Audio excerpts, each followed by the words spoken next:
Salut Amélie, Salut. comment vas-tu? Bah, écoute, très bien. Sous cette Bon, chaleur écrasante, tout va bien. ouais, exactement, exactement. Il fait excessivement chaud partout en France et en Europe, mais bon, il nous reste encore quelques petites, un peu d'énergie à dépenser quand même. L'idée, c'est de prendre ce temps, ça durera une petite vingtaine de minutes, et de revenir un peu sur ton parcours chez Skelisia, puisque tu es une valeureuse étudiante, élève, entrepreneuse de Skelisia, qui a suivi tout un parcours en advisory. Et très certainement que ton parcours va pouvoir en inspirer, en aider certains. Et donc, l'idée, c'est de revenir un peu là-dessus. Amélie, qui es-tu? Que fais-tu? Ouais, donc, Amélie Canan, je suis la fondatrice de Cher CIO. On est une agence de consulting qui accompagne les entrepreneurs qui veulent aller chercher plus de croissance, mais sans se cramer. Parce que nous, notre mission, c'est vraiment de lutter contre l'épuisement de l'entrepreneur et de leurs équipes. Ouais. Donc on fait de la structuration d'entreprise, pour, les entrepreneurs qu'on accompagne.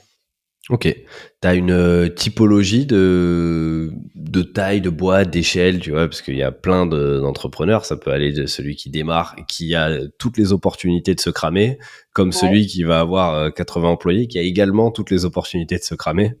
Exactement. Alors, on les accompagne à partir du moment, où, des indépendants commencent à stagner parce qu'ils manquent de temps.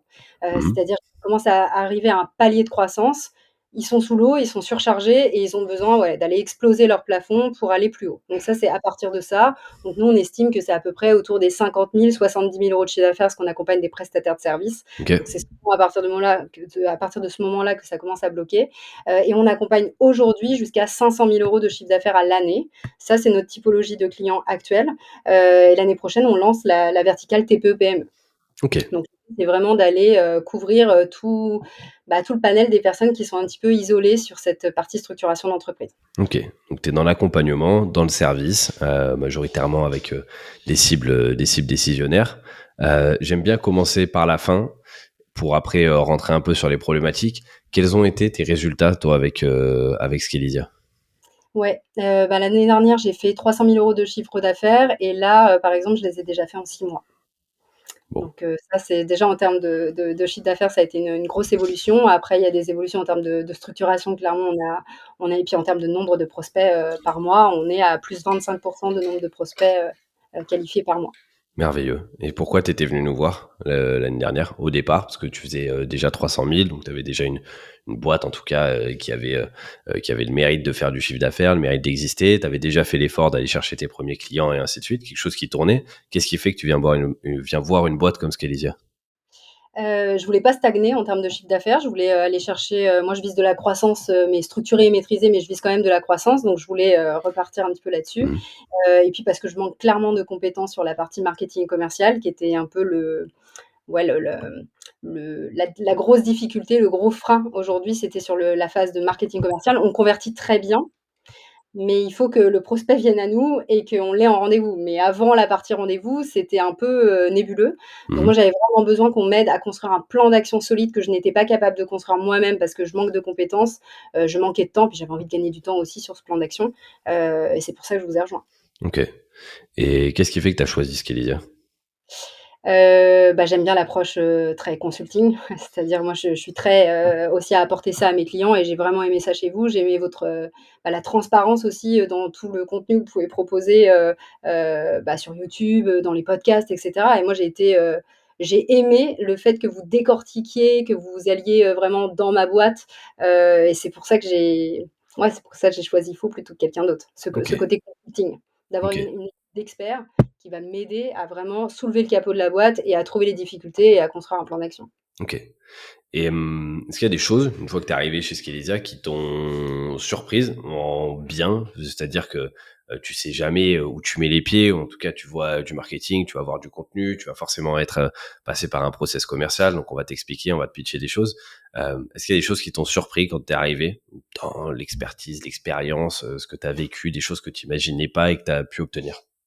Ouais, j'ai aimé le côté, hyper structuré. En fait, on sait exactement dès le premier rendez-vous qu'on a chez vous, on sait exactement où on va. Ouais. Donc c'est très cadré, très structurant. Ça m'a apporté aussi beaucoup de clarté, dès le démarrage sur, les difficultés qu'il y avait à l'intérieur de ma boîte et donc ça m'a surpris, favorablement, positivement puis le plan d'action qu'on déploie derrière aussi, ça m'a surpris aussi, positivement de dire on décortique bien, toutes les étapes par lesquelles je vais passer, les experts en fonction du plan d'action et ça, c'était vraiment top. Qu'est-ce qui t'a fait dire que c'était plus intelligent peut-être de te faire accompagner, plutôt que de tester seul? Bah, je me vois pas le faire tout seul. OK, Ouais, sur le fait de manquer de compétences aussi sur certains sujets, le fait d'aller beaucoup plus vite quand on est accompagné et je me suis toujours fait accompagner depuis que j'ai démarré OK. l'entrepreneuriat et ouais, je monte en compétences, je gagne du temps, on va plus vite. Enfin, c'est je ne vois pas comment les personnes ne pourraient ne pas se faire accompagner. Moi non plus, mais ça reste, un vrai travail de fond encore, de pouvoir expliquer, les bienfaits de l'accompagnement. Après, parfois, c'est par méconnaissance aussi de ce qu'on peut voir et je pense par culture, de payer aussi pour se faire accompagner, notamment en tout cas en France, où vraisemblablement, normalement, on a pu avoir un apprentissage qui a été financé, très largement soutenu, à peu près de notre maternelle Oui, c'est jusqu'à un ça. master 2, on peut avoir sorti assez peu et même une fois qu'on travaille, eh bien on a un compte de professionnel de formation pour lequel on cotise et où même ça, en fait, on va pouvoir le financer derrière. Donc c'est très largement facilité au départ. Est-ce que c'est les meilleurs accompagnements? Est-ce que c'est ce qui nous permet de grandir? Pas toujours, mais je pense qu'il y a quelque chose de très culturel. Mais ceux qui ont mis le doigt dedans, en tout cas, ont compris Mmh. que ouais. Bah, moi, je me dis toujours, j'essaye de pas voir les dépenses comme enfin, de voir, un accompagnement comme une dépense, mais bien comme un investissement Mm. et me dire dans tous les cas, moi, l'énergie, le temps que je vais passer à me faire accompagner, je sais que ça va m'apporter du ROI. Peu importe si c'est du ROI, financier, parce que tout n'est pas, un ROI, financier, mais je sais que ça va m'apporter de la valeur. Donc j'essaye vraiment de le voir, de cette manière-là, d'un point de vue, psychologique et aussi, mon plan d'action, j'ai des objectifs stratégiques, des OKR. Je me dis: «Si je le fais tout seul, dans tous les cas, le temps que je vais dédier à ça va être le même». Et c'est juste ça sera juste plus simple et plus rapide de le faire avec quelqu'un qui m'accompagne. Et est-ce que, parce que c'est intéressant, parce que tu as déjà eu différents parcours dans de l'accompagnement, est-ce que tu as eu des accompagnements dont tu as été déçu ou pour lesquels tu as pas eu de résultats ou autre par le passé? Alors, je choisis méticuleusement quand même chacun de mes accompagnements, mais je dirais que c'est quand même la première fois avec Scalesia qu'on vient vraiment, soulever le capot de ma boîte. C'est-à-dire que OK. d'habitude, c'est moi qui arrive avec une problématique et en gros, on m'aide. Mais quand tu ne sais pas des fois c'est quoi tes problématiques en interne qui te fait bloquer, là, c'est plus compliqué. Mmh. Quand tu peux être proactif, ça va. Quand tu ne peux pas être proactif, parce que tu as besoin qu'on vienne diagnostiquer ce qui va pas et qu'on te dise exactement comment faire, ça, je l'avais jamais eu, par exemple. OK. Mais voilà, par rapport aux accompagnements que j'avais faits, je savais très bien, que les accompagnements étaient à la hauteur de ce que je venais chercher. OK. Et quand tu rentres dans un écosystème, parce que j'aime bien parler d'écosystème quand même chez Skillisia, finalement, tu as plein de choses. Enfin, tu as de la communauté, tu as des experts, tu as des advisors, tu as de la roadmap, tu as du contenu, tu as des Q&A, tu as accès aux co-founders, enfin, tu as plein de choses. Qu'est-ce que tu as préféré, toi, dans ce que tu as retrouvé à l'intérieur de l'accompagnement? Ouais, alors je dirais qu'il y a 3 choses principales que j'ai le plus aimé. Déjà le copilotage avec Stéphanie, qui a été, Ouais, quand même, incroyable parce que tu as du soutien, au quotidien. Enfin, en tout cas, quand tu en as besoin, tu as quelqu'un qui est là, tu as quelqu'un qui te suit, tu as quelqu'un qui, vérifie que tu avances bien sur ton plan d'action. Donc ça, vraiment, j'ai adoré le copilotage avec Stéphanie. Bah, les experts, tous les experts que j'ai eus étaient, ultra compétents. J'avançais, je pouvais poser absolument toutes mes questions, j'avais quelque chose de très clair, donc ça, c'était génial et aussi, j'ai pris 2 rendez-vous avec Benoît, sur des questions vraiment très pointues, mhm, beaucoup plus spécifiques. Il m'a débloqué en 2 minutes top chrono, donc vraiment c'était top. ok, Ces 3 choses-là, je dirais que c'était, pour moi la valeur ajoutée plus de votre accompagnement. génial, génial. Et qu'est-ce que tu recommanderais à quelqu'un qui aujourd'hui va se lancer ou se lance ou se pose la question de savoir s'il doit se lancer? Quel comportement pour toi il faut adopter justement pour tirer pleinement profit aussi d'un accompagnement comme ça? Parce que c'est nous, mais c'est toi aussi. Enfin, t'es pleinement responsable aujourd'hui de ta réussite, de ce qui est en train de t'arriver. Nous, on est juste une main qui t'a un petit peu tenu, accompagné et poussé, mais à un moment donné, cette main aussi, on la lâche et toi, tu continues derrière seul, quoi. Ouais, alors, je dirais si vous voulez évoluer, dans tous les cas, on doit forcément un peu avoir du temps dans notre agenda dédié à autre chose que de l'opérationnel client, c'est-à-dire à livrer son service ou son produit à son client. Donc, dès l'instant qu'on bloque du temps, dans son agenda pour pouvoir faire autre chose que ça, de vraiment bien garder du temps stratégique et le fait de se faire accompagner, ça nous permet vraiment ouais, d'aller plus vite dans ce plan d'action stratégique que si on le faisait par soi-même. Donc la logique, ça serait vraiment de se faire accompagner pour aller plus vite, aller plus loin et puis, être débloqué sur tous les sujets sur lesquels, qui nous empêchent d'avancer, qui nous empêchent de croître. OK, et se prévoir du temps forcément Oui, ça, c'est pour indispensable. ouais, pour Je pouvoir pense pas bosser. qu'on peut faire rien sans rien et c'est pour moi, c'est 50 du boulot. C'est-à-dire vous, vous faites 50 et nous, on doit absolument faire 50. Ça prend du temps et ça se fait pas en claquant des doigts. Enfin, c'est pas parce que je vais aller, avoir des super conseils d'experts que ça va évoluer dans ma boîte. Si je mets absolument rien en pratique, rien en action, que je mesure rien, bah, il se passera rien. Ouais, c'est sûr qu'on sera pas là pour si vous cherchez quelqu'un qui va taper sur le clavier à votre place, on sera pas là pour taper sur le clavier. Donc à un moment donné, il faudra avancer. Ça fait combien de temps toi que tu es dans l'entrepreneuriat? J'ai démarré l'entrepreneuriat en 2018, donc 7 ans. Ouais, 7 ans. OK. Ouais, donc ça fait déjà un moment quand même que t'es là-dedans. Pour autant, ben t'es toujours dans cette dynamique. Donc ben déjà bravo à toi. Est-ce que t'as autre chose que t'aimerais dire à quelqu'un qui se demande s'il doit se faire accompagner ou pas? Parce que ben tu sais, on sait pas, et si ça fonctionne pas, et qu'est-ce que je vais faire, et j'ai pas le temps, et c'est peut-être pas le bon moment, donc peut-être qu'on va le faire plus tard, ou peut-être que je dois recruter aussi, parce que ça sert à rien de se faire accompagner. Plein d'interrogations qui peuvent traverser l'esprit des personnes qui nous écoutent. Qu'est-ce que tu aimerais leur dire? Moi, je me pose toujours la question «Et si je le fais pas, qu'est-ce qui va se passer?»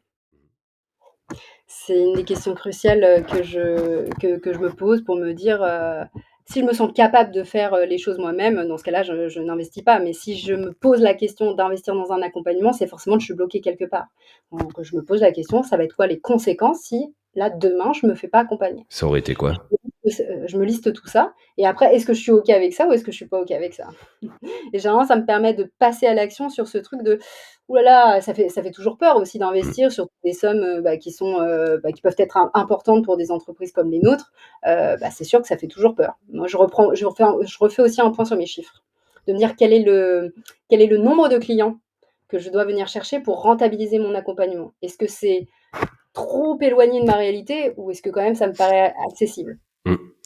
Puis il y a différentes échelles aussi de rentabilité. Enfin, il y a une rentabilité très financière. Il y a une rentabilité à court terme, c'est-à-dire est-ce que tu rentabilises pendant l'accompagnement, mais finalement le moment où l'accompagnement s'arrête, tu perds pas tout ce que tu as eu. C'est presque le début justement de ton accompagnement aussi. C'est après derrière tout ce que tu as pu mettre en place et tout ce qu'on a pu semer, ben, tu vas le récolter derrière. Donc à chaque fois, c'est un bagage entrepreneurial, un bagage de connaissances où tu vas rajouter des choses dans ton bagage. Et ben, comme un passeport avec les coups de tampon, on parlait de voyage juste avant le témoignage. À chaque fois que tu vas dans un pays, tu as un nouveau coup de tampon et ça, tu l'embarques avec toi.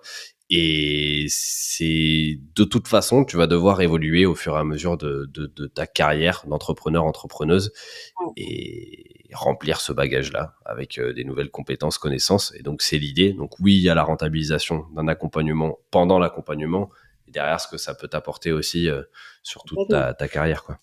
Complètement. Moi, je dis à mes clients, par exemple: «Vous êtes plus architecte, vous êtes plus comptable, vous êtes plus», bref, le nom de l'activité, vous êtes chef d'entreprise Ouais. et un chef d'entreprise, il est multicasquette. Il doit avoir des compétences de base sur beaucoup de sujets et même quand il veut déléguer à une personne de son équipe ou à d'autres personnes qu'il veut recruter, si on n'a pas un niveau de compétence de base, moi, je m'estime pas compétente pour pouvoir piloter une personne qui est en dessous de moi. Donc, faut pas être expert non plus d'un sujet, mais au moins Mmh. avoir les compétences de base.